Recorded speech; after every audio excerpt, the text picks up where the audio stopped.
This is Business Today, live from New York, where Wall Street definitely has that Friday feeling. Shares edge higher on the open, looking to build on this week's record highs. Scoring top ratings, Netflix surges as new customers stream in. Not feeling pampered, though, consumer giant Procter & Gamble, after a shock fall in sales, is the world falling out of love with big-name brands. And also coming up, rental row. Don't blame us for the housing crisis, says the boss of Airbnb. The app's co-founder, Brian Chesky, speaks exclusively to the BBC. Welcome to Business Today, live from New York. I'm Ritika Gupta, where US stock markets have opened higher for the last trading day of the week, looking to build on yet more record highs. If things stay in the green, it could actually be the sixth week of gains in a row. Optimism about the tech sector and some strong results from Wall Street's financial giants this week, all adding to the sense that the world's biggest economy is in good shape. Some worries out there, though, not least China, which has seen its weakest growth since the beginning of 2023.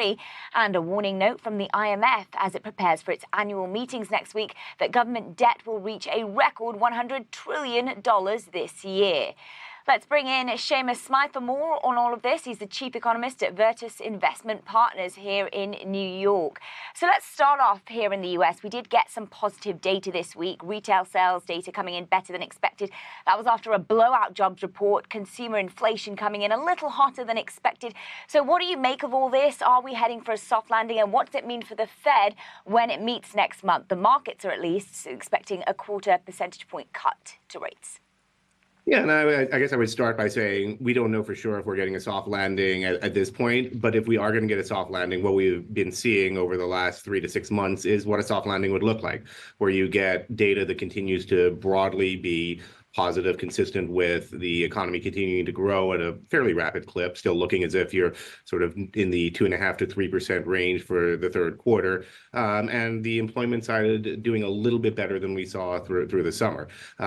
So we're on that path right now, and you sort of reversed a little bit of the weakness that we had seen on the employment side so through the summer again, especially on the unemployment rate where that dipped down. So I would say overall what we've been getting has been quite positive for the possibility of a soft landing, and sort of that little bit of better news does, as you said, translate into the markets correctly, I think, expecting the Fed to back off from the pace of rate increases, which they started, that 50 basis points that we got, and sort of dialing that back to looking more like a 25 or a string of more 25s coming at this. And China GDP, I mean, that shows the economy is continuing to slow, but it did come in better than expected. I mean, what's your outlook for the world's second biggest economy? You're expecting a smooth recovery, and how could this impact the rest of the world? I think we still have some concerns on China that the sort of fundamental issues there are going to lead to slower growth than we've seen. The stimulus measures should be helpful, but I think that we have a little bit more concern on the Chinese side than on the U.S. side right now as we go into 2025. Thank you so much there to Seamus Smythe from Virtus Investment Partners. Now on to one firm very much in favor on Wall Street this Friday is Netflix. It signed up over 5 million new subscribers in the 3 months to September, 1 million more than expected. Netflix says it's looking forward to even more growth over the holiday season with the return of hit Korean drama Squid Game. TV analyst Ross Beans told us Netflix is still managing to stay ahead in the battle of the streaming services despite growing competition. Yeah, the market's definitely gotten more crowded over time, but they have an edge over all other subscription streaming services. The only other service that really accounts for more time spent is YouTube, and that's because most of its users are on a free tier. So when you're looking at services that people actually pay for, Netflix has a pretty comfortable lead, and they have a lot fewer cancellations as a share of their total user base than most of these other services tend to see. They've always had a great user experience, and that's where advertising may conflict. Netflix, it doesn't really buffer, it loads easily, like everything's pretty seamless, it's high quality, and people have just gotten so accustomed to using it. It's been around longer than all the other streaming services, so it has that advantage as well. To China now, where the weak state of the world's second biggest economy continues to cause global concern. China's GDP grew 4.6% in the 3 months to September, the slowest rate since early 2023. China suffering from a real estate crash and consumers reluctant to spend.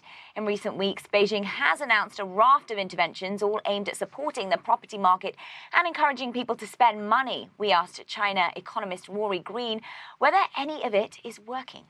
The impact so far, Vishal, is mainly on sentiment. Onshore traders are describing this change in sentiment like going from a hospital deathbed straight to the nightclub, such as the dramatic shift in mood. But in terms of an actual feed through to the real economy, there's been a little bit of an uptick in housing transactions, slightly better spending data, but in reality, no, not much sort of hard feed through from these stimulus measures, and that'll come in the months ahead. Mainly sentiment has shifted rather than the real underlying activity. The main thing we're looking for now is fiscal spending, and that's really been missing for this year and the previous year. So when domestic demand is weak, households, businesses unwilling to borrow, unwilling to spend, it's really on the government to step in and drive demand, drive activity within the economy. And that's what is missing in China. So Beijing has hinted very strongly that fiscal stimulus is coming, but so far they haven't announced how much and where that money will be spent. So we're still waiting on those details, which should come in the next couple of weeks. Now, is the world falling out of love with big name brands? In the last couple of hours, we've had sale figures from consumer giant Procter & Gamble, and they are down on last year. Wall Street was expecting them to be up. P&G makes some of the world's best known brands, everything from Pampers diapers to Gillette razors to Ariel washing powder. The problem is many people are switching to supermarkets' cheaper in-house products as the cost of living crisis bites. It's a similar story at Swiss consumer giant Nestle, which cut its sales forecasts on Thursday. So are big brands just too expensive? Let's find out now with consumer expert Kate Hardcastle from Insight with Paschal. So, Kate, let's start off there. Why is the allure of big brands fading? I mean, have some of these big names just shot themselves in the foot, really, by hiking prices? This is the rise of consumer power, and I think we've seen it in many different ways. We have, of course, seen the significant impact of own brand shopping, which is where we've seen many of those big stores create their own proposition, often at a value price, and consumers are saying, we are not going to pay high prices for the status quo anymore. We are going to expect more for value for money. But I think there's some other trends in there as well that are also impacting brands like this. We've seen much more in terms of indie brands come through, so independent labels, where they make their mark through social media, tell their story, and they're more impactful. And I think also there's been distrust when it comes to those power brands, in the consumer wanting to understand with more transparency and authenticity, what do you stand for? Where is your product coming from? And what does it mean to me and my household? So I think there's many elements woven together, causing some troubling times. And the best way for these brands to face into it is getting with the rhythm of what consumers want in today's world. Now, Kate, for P&G, while earnings came in better than expected, sales were weaker, and a big part of that was down to a slower demand from China, which is their second biggest market. So what is your take on the Chinese impact to a lot of these brand names? It really doesn't matter whether it's in fashion. We heard the same from the Uniqlo parent company, Fast Retailing, last week, or many other brands. China, and the challenge there is certainly impacting, and it can't be relied upon as a territory that's just going to equate to instantaneous growth. Like every single area, consumers are under pressure to get value for money, and brands have to really stand up and stand to be counted. That doesn't mean you can have a one-size-fits-all as a set of brands either. It's got to look into the culture and community and diversity of each region and appeal to that.